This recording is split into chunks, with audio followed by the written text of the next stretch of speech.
selection of Old Testament and the Epistle and the Gospel reading this morning.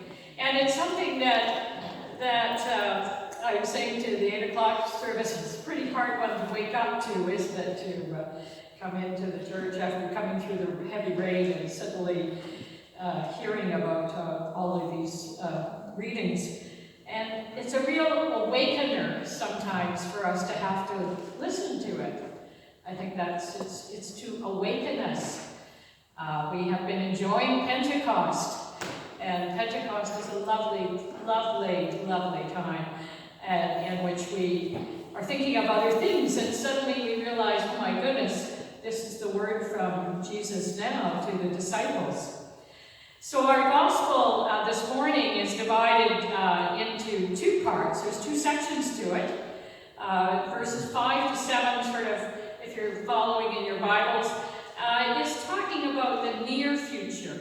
Jesus is talking about the near future and the ruin of the temple of Jerusalem. And it's hard to believe even nowadays that such a thing could happen. That something could be thrown down. We certainly know about natural disasters, don't we?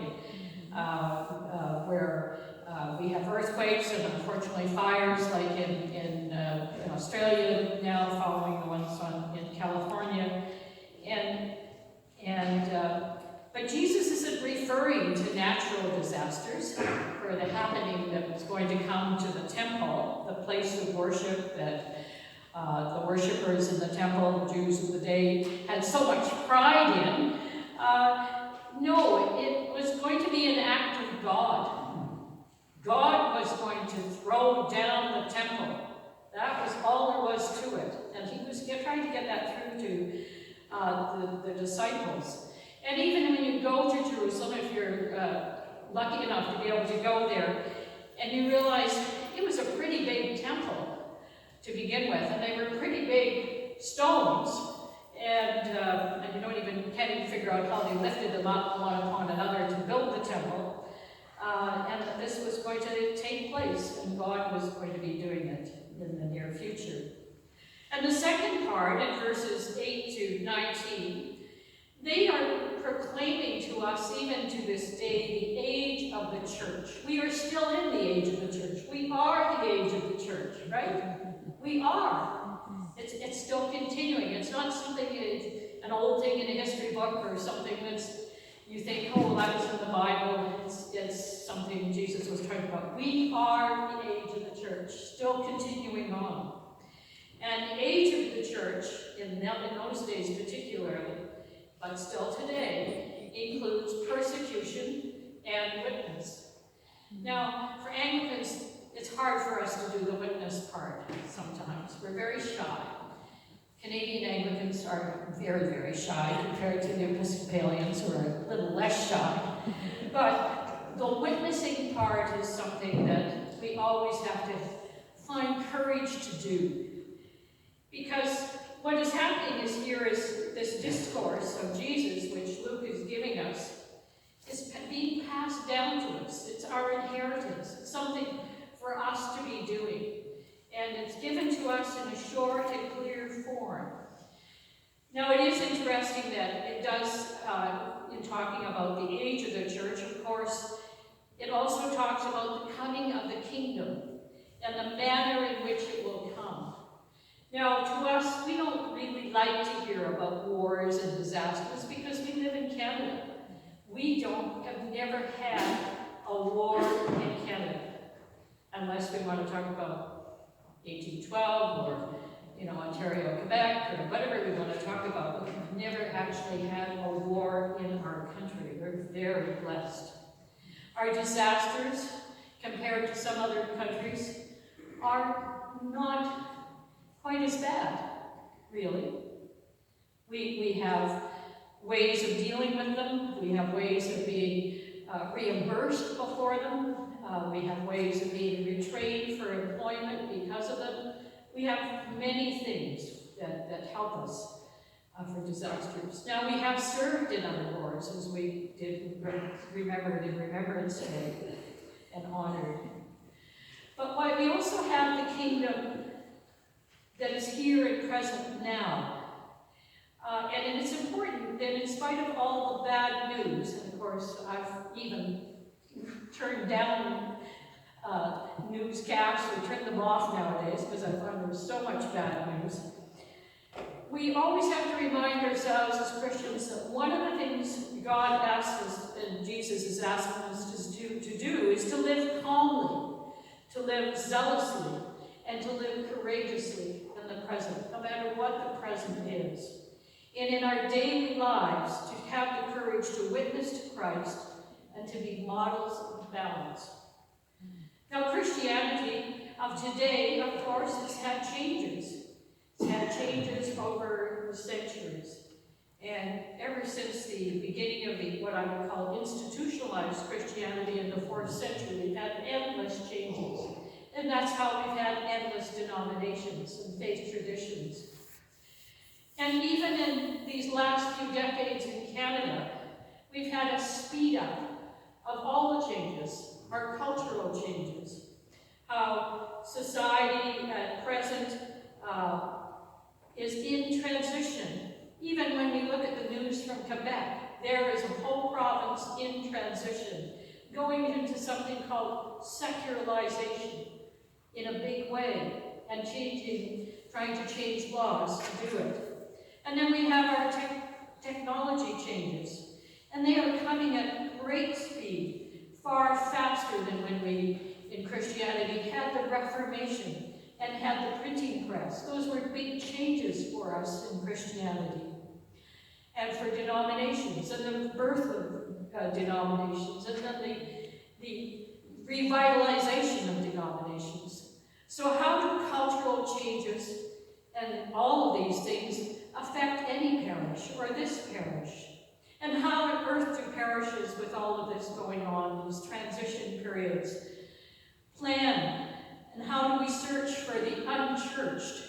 You know, those unchurched people who say they've fallen away, or they're spiritual persons, and they certainly are.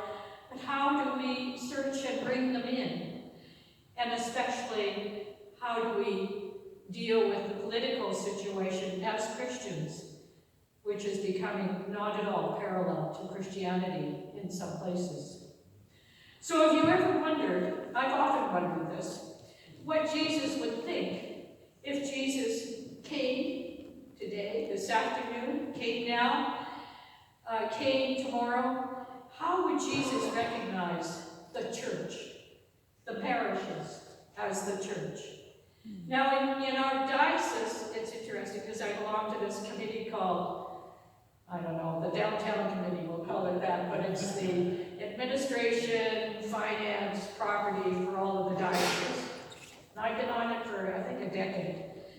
But anyway, we kind of think of parishes there in the institutionalized way of sort of falling into patterns.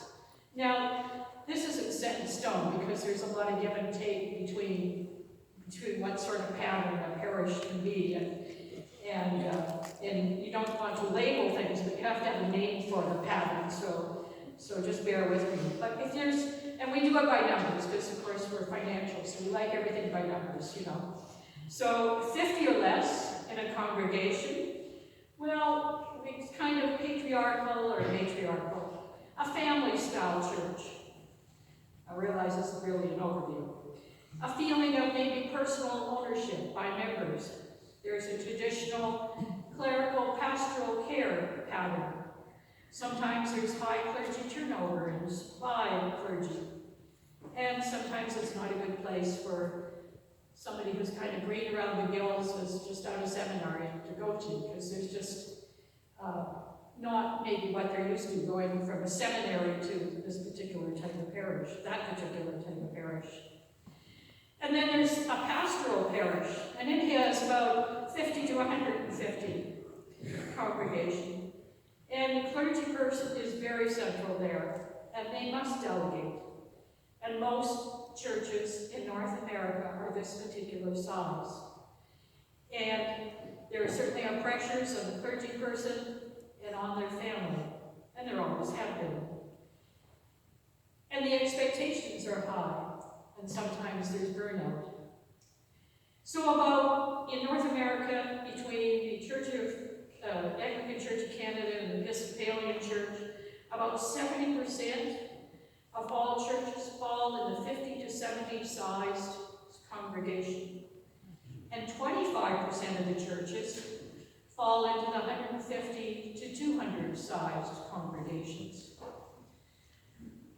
Now, I'm not suggesting that St. Mark's is one thing or another, or even for the next one that I'll be talking about. But I do want to draw your attention to that the diocese, from the diocesan standpoint, considers St. Mark as either the second or the third, sort of vacillates between it, largest parish in the diocese. Now that's something to be proud of, but I just thought, that's what downtown they think. So what is the next one called a program church, for lack of a better name? Well, it has about 150 to 350 in the congregation. There's strong lay leadership, there's consensus in all matters, and consensus building takes place as well. And people have tried their best to use executive skills when needed. And of course, once a size of 350 is reached, I'll look at Barb, sometimes like downtown, we hope there will be a nice endowment because it helps for the future. And program churches are busy. The many programs all have their own leadership. And clergy, or the clergy person is very central, but what they do and how they do it differs from the smaller sized churches. Because the clergy have to be motivators, trust builders, and caught up in a lot with the wardens of administration, recruiting, planning, training, evaluating, coordinating. And the clergy person sometimes misses their coffee date with you because they're so busy. The largest, and that we have the fewest of, is 350 or more, and that's what's called corporate, just for the lack of another word probably, because it's more complex, slightly more complex than the program churches.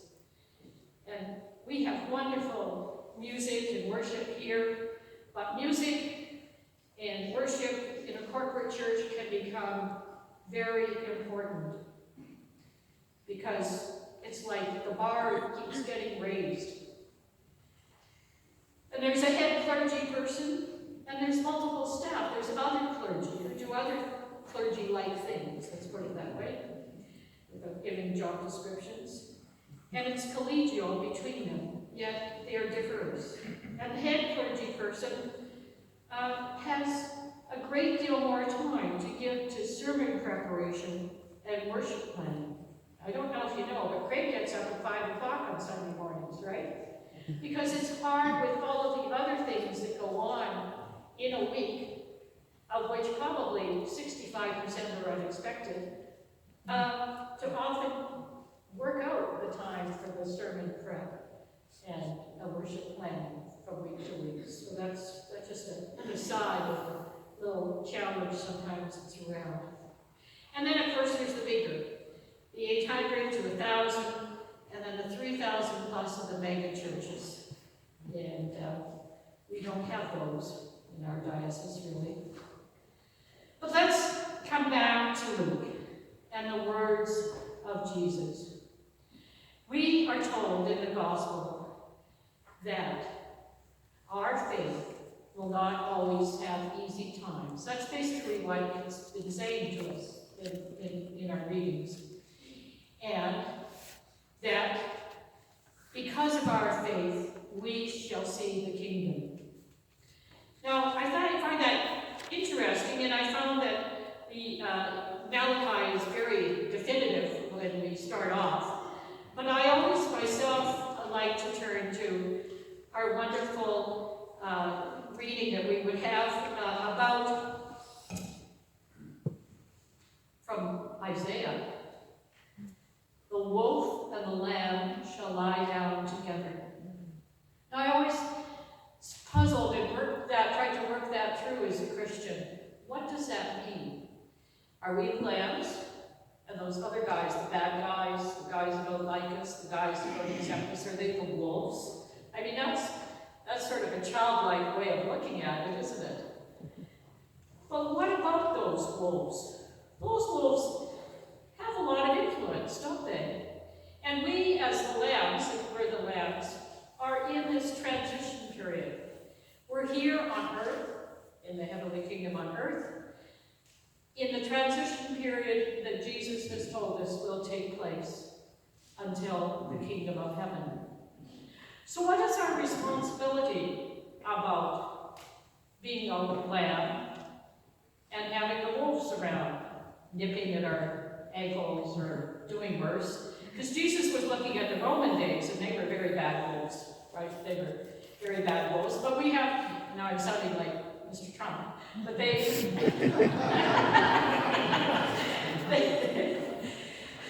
but we have bad wolves nowadays all around the world. And what can we do as Christians about that? In China, the Christians in China who are the lambs, they have some bad wolves to contend with, right?